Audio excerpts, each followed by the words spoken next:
diambil dari Lukas 3 ayatnya yang ke-15 sampai 17 dan 21 sampai dengan 22.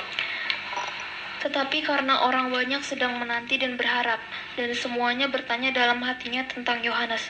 Kalau-kalau ia adalah Mesias, Yohanes menjawab dan berkata kepada semua orang itu, "Aku membaptis kamu dengan air, tetapi ia yang lebih berkuasa daripadaku akan datang dan membuka tali kasutnya pun aku tidak layak. Ia akan membaptis kamu dengan Roh Kudus dan dengan api. Alat penampi sudah di tangannya untuk membersihkan tempat pengirikannya dan untuk mengumpulkan gandumnya ke dalam lumbungnya. Tetapi debu jerami itu akan dibakarnya dalam api yang tidak terpadamkan."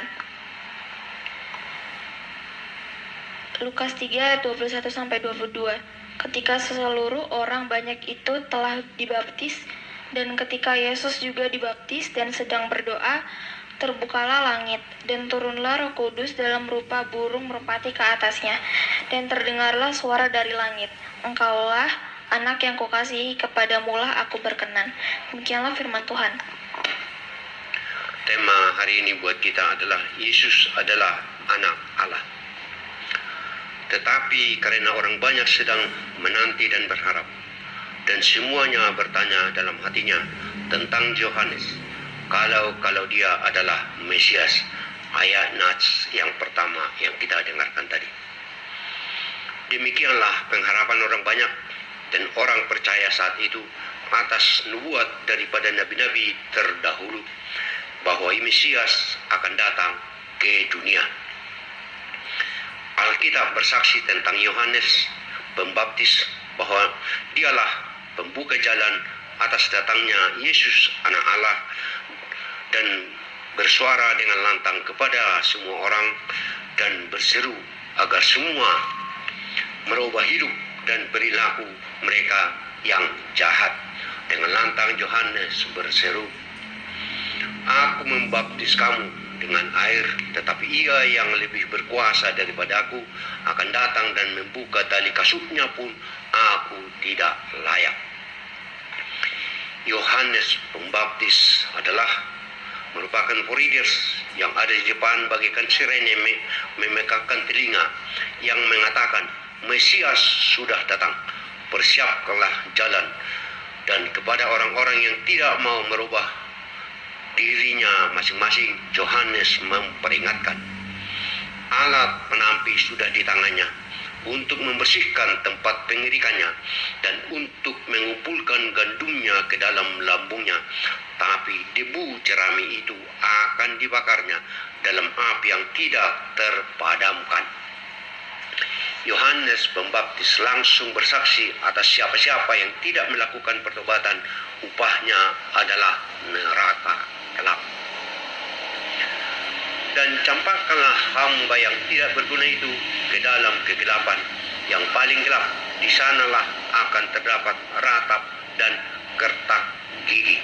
Tertulis di dalam Matius 25 ayatnya yang ke-30.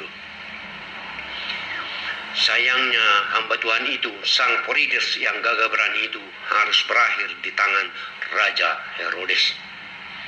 Setelah ia menegur Raja wilayah Herodes karena peristiwa Herodias, istri saudaranya, dan segala kejahatan yang dilakukannya.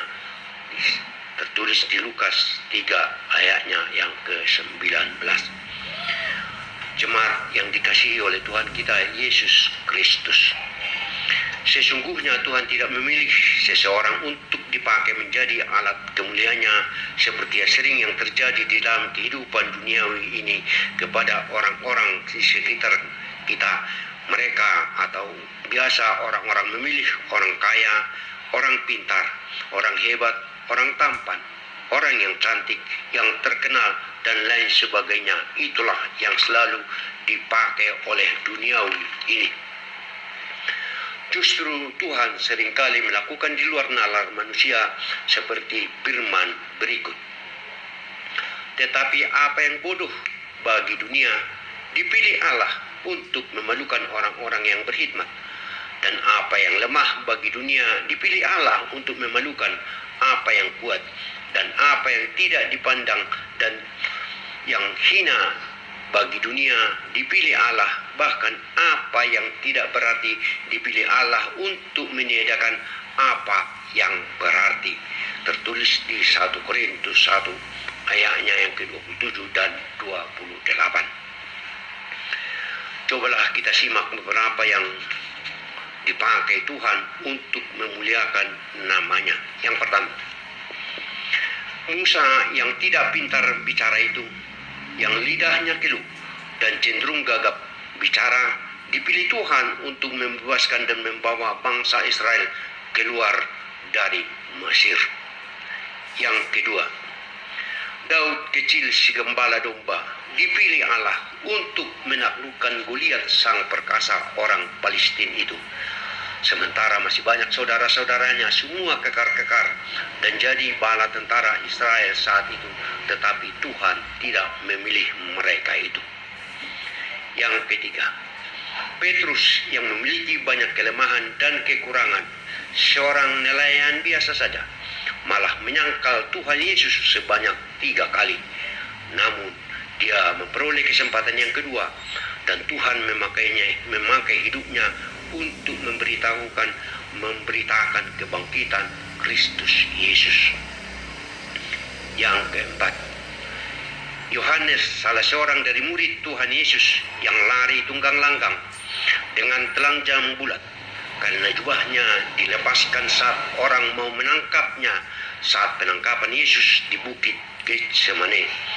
Tetapi dipakai Tuhan di dalam pewahyuan Wahyu pada akhir zaman sewaktu Yohanes dibuang di Pulau Patmos saat itu. Mari kita lihat yang kelima, Saulus, tentara Romawi yang sangat kejam dan ditakuti para pengikut-pengikut Yesus saat itu karena Saulus menangkapi dan menyiksa para jemaat, termasuk dalam kasus kematian Stefanus, orang benar itu. Namun dipakai Tuhan menjadi salah seorang pemberita utama tentang kebangkitan Yesus Kristus dari mati dan berubah menjadi rasul besar yang namanya menjadi Rasul Paulus. Dan masih banyak lagi contoh-contoh di dalam Alkitab orang-orang yang dipakai oleh Tuhan yang sesungguhnya tidak sesuai dengan ukuran manusia. Lalu siapakah kita ini di hadapan Allah Bapa dan Tuhan kita Yesus Kristus? Seringkalilah kita mengaku Yesus adalah anak Allah sebagaimana tema kita hari ini. Tentu tidak cukup, karena itu adalah sifat pasif saja. Diminta juga kepada kita untuk yang diperlukan adalah pemberita-pemberita yang sifatnya aktif, yaitu membangunkan jiwa-jiwa yang tertidur atau roh yang telah mati daripada orang-orang yang masih hidup. Setidaknya itu melalui tingkah laku kita dan perbuatan kita sehari-hari. Terkadang kita melihat di dalam kehidupan kita ini, berdua saja kita di hadapan orang banyak, malah kita ketakutan dan tidak berani, dan kita berargumen dan beralasan yang macam-macam. Kita beralasan sakit tenggorokan lah, suara parau lah, pilek lah, dan lain sebagainya, supaya kita tidak dipilih untuk berdoa di depan orang banyak. Kita takut doa yang kita ucapkan itu belepotan atau malah takut ditertawakan oleh orang-orang atau teman-teman kita. Ingatlah, seburuk apapun suatu kata-kata kita di dalam berdoa, Tuhan tidak pernah menertawakan kita dan Tuhan tidak pernah marah. Seolah-olah susunan kata-kata atau ucapan doa kita itu adalah untuk menyenangkan pendengaran atau telinga orang banyak. Bukanlah itu sebenarnya untuk atau utama memuliakan nama Tuhan. Kita juga harus berani bersaksi tentang kelemahan diri kita ini supaya Tuhan menuntun kita. Janganlah bimbang. Pertolongan dan pengasihan dan anugerah dari Tuhan akan selalu datang kepada kita seturut dengan kehendaknya. Amin.